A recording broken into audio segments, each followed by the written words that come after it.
Eh bien, bonjour à toutes et à tous. Bienvenue dans cette vidéo. Alors, c'est la deuxième vidéo d'une série qu'on tourne avec Maximilien Labadie sur tout ce qui va être site de niche, site d'affiliation.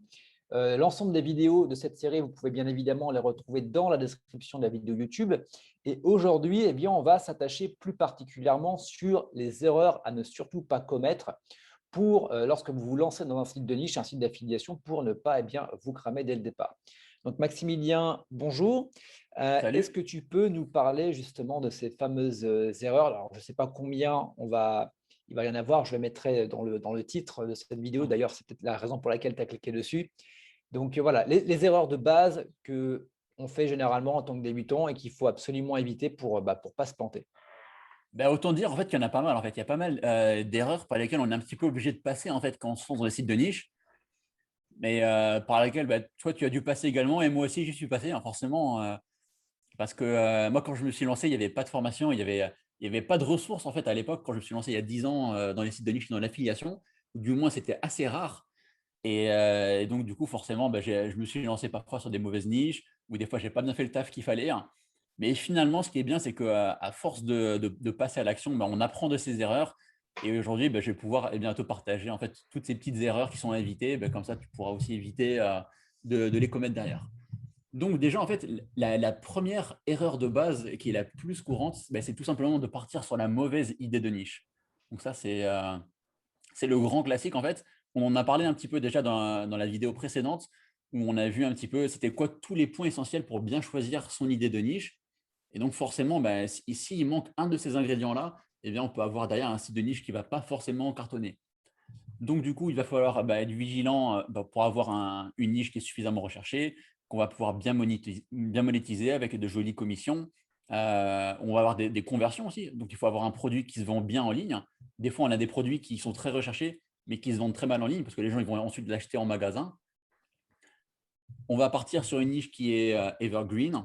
Et puis, bien sûr, ensuite, derrière, il va falloir créer un site qui est au top. Donc, ça va être le deuxième point, en fait. C'est que souvent, voilà, quand on lance un site de niche, le truc, c'est qu'il ne faut pas se limiter au strict minimum. En fait. Il ne s'agit pas de lancer son site, de mettre un contenu qui est optimisé pour le SEO et ensuite d'abandonner son site et espérer qu'il ait des positions.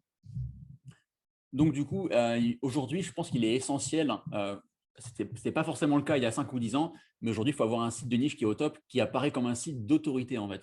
Il doit vraiment se présenter comme un site crédible. Ça veut dire qu'il ne faut pas hésiter même à mettre en avant l'auteur des contenus, hein. Et cet auteur, il doit être en fait pertinent, il doit montrer qu'il a une expertise en la matière. Ça veut dire que même si tu parles, par exemple, des débroussailleuses thermiques, par exemple, hein, eh bien, tu dois montrer un petit peu que voilà, tu as une compétence en la matière, tu as déjà acheté plusieurs débroussailleuses thermiques, que voilà, tu as ton jardin, que tu l'entretiens, tout ça. Je pense que voilà, c'est très très important de pouvoir mettre en avant ce côté expertise.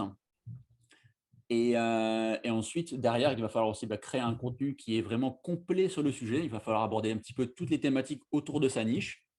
Ça, c'est très important d'avoir des contenus qui sont suffisamment longs, hein. Voilà, j'ai envie de dire que si tes concurrents ils réussissent à bien se positionner avec 1000 mots, hein, toi, tu dois aller plus loin, tu dois aller un cran plus loin. Idéalement, tu dois essayer de sortir 1500, 2000 mots pour être toujours plus complet que tes concurrents.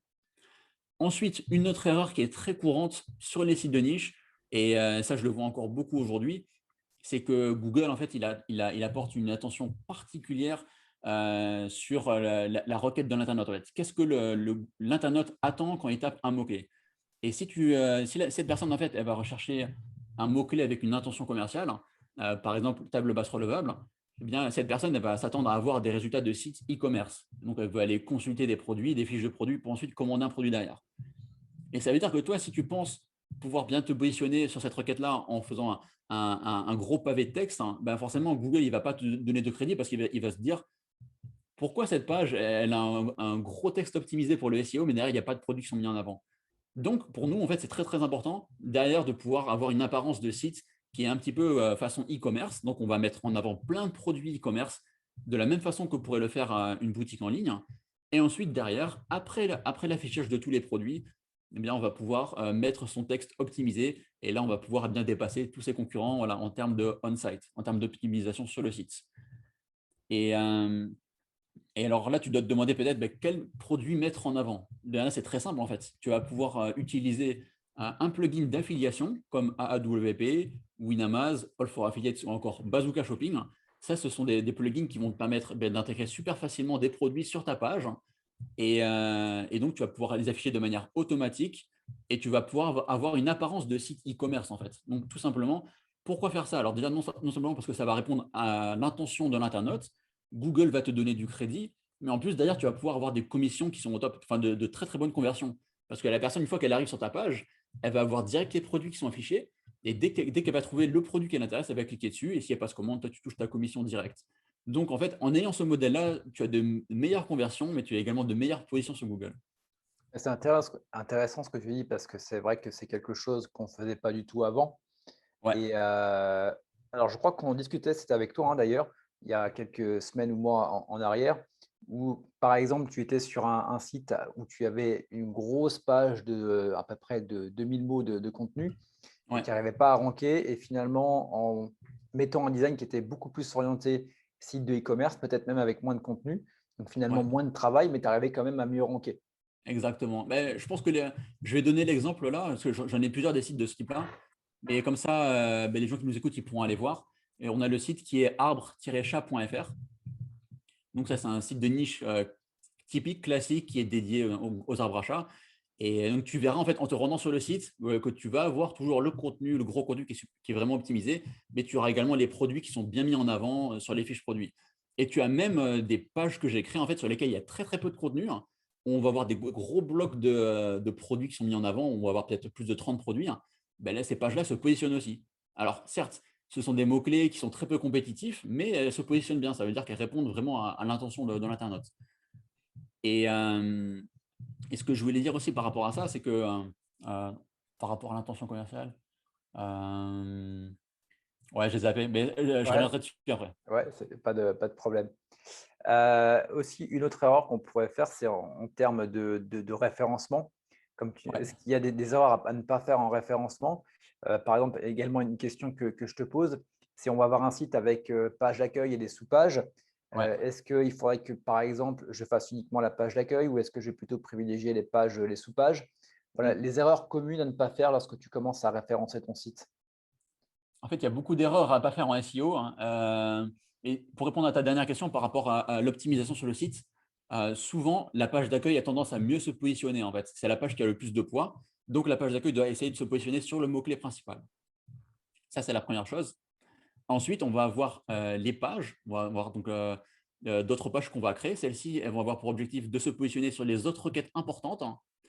Et ensuite, si tu as plein de mots-clés de longue traîne, disons, ou des mots-clés secondaires, là, tu vas pouvoir bien les publier plutôt en tant qu'article sur ton WordPress. Et par exemple, si tu as des tests ou des avis de produits à faire, ou ça peut être des services également, là, ça peut partir du coup en article sur le blog. Ouais. Ça, c'est vraiment pour la partie organisation.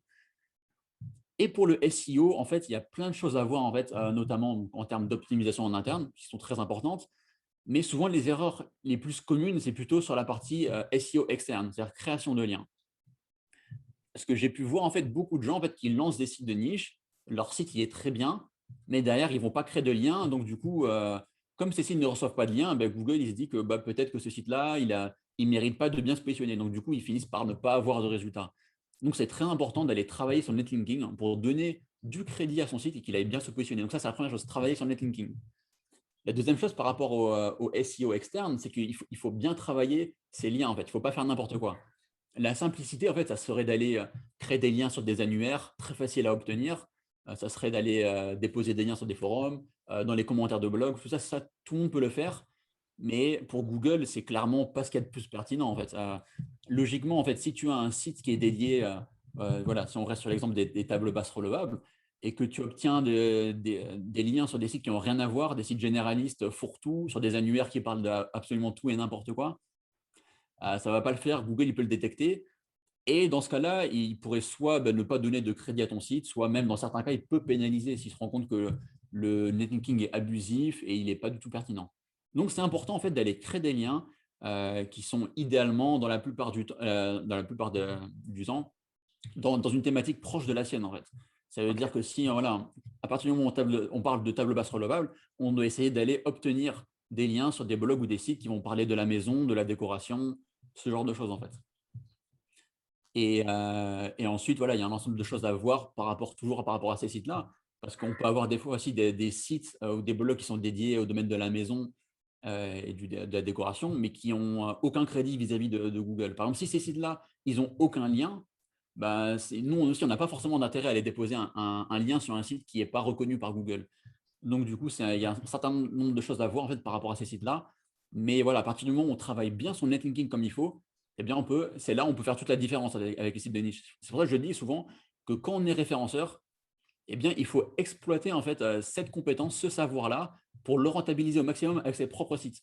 Il ne faut pas non seulement, c'est bien de travailler pour des clients, voilà, pour travailler, pour aider des entreprises à bien se positionner sur Google, mais il faut aussi pouvoir exploiter ses propres compétences à ses propres fins en fait, en créant des sites et en les positionnant bien pour ensuite derrière générer des revenus passifs. Ouais, alors c'est intéressant la remarque que tu fais. C'est vrai que j'avais des amis qui étaient dans le SEO, qui Ouais, arrivaient à positionner des sites très facilement en première page. Et je ouais. leur disais, mais comment tu monétises? Ils font, ah bah non, moi, c'était juste pour mettre en première page. Et là, je fais, waouh, tu sais que tu passes à côté de quelques centaines, voire milliers d'euros parce que il y a moyen que tu monétises, tu vois. Donc, Il on y est en a sur beaucoup des vraiment. cas comme ça, Ouais. il y en a énormément en fait, des gars super compétents, mais il leur manque ce petit truc en fait, de faire leur propre truc, voilà, peut-être aussi en termes de monétisation. Souvent, ça va être peut-être un manque de connaissances par rapport à certaines choses spécifiques, par Ouais. exemple la monétisation, ce genre de petits détails-là qui fait qu'ils ne passent pas à l'action, mais pourtant, c'est pas grand-chose en fait. Et quand tu as ces compétences-là, voilà, tu peux avoir énormément de succès, hein. C'est clair, c'est clair. Eh ben, écoute, Maximilien, je te remercie pour ce listing de toutes les erreurs à ne pas faire pour se lancer dans les sites de niche. Donc, toutes ces erreurs, bien évidemment, tu les reprends dans ta formation complète. Alors, même si tu ne parles pas des erreurs, tu parles des choses qu'il faut absolument faire. On mettra le lien de ta formation dans la description de la vidéo YouTube. Et demain, dans la prochaine vidéo, on va parler justement de l'une de tes prestations que tu proposes dans les différents packs, qui va être l'achat d'un site d'un site de niche clé en main, un site d'affiliation de clé en main. Donc, on va voir dans la prochaine vidéo tout l'intérêt de prendre un site de niche, d'acheter un site de niche. Voilà, je vais y arriver. C'est juste que je suis en train de pleurer pour ma tomate là, mais c'est pas grave. On se retrouve dans la prochaine vidéo. À bientôt. Ciao. Bye bye. Ça marche, à tout de suite.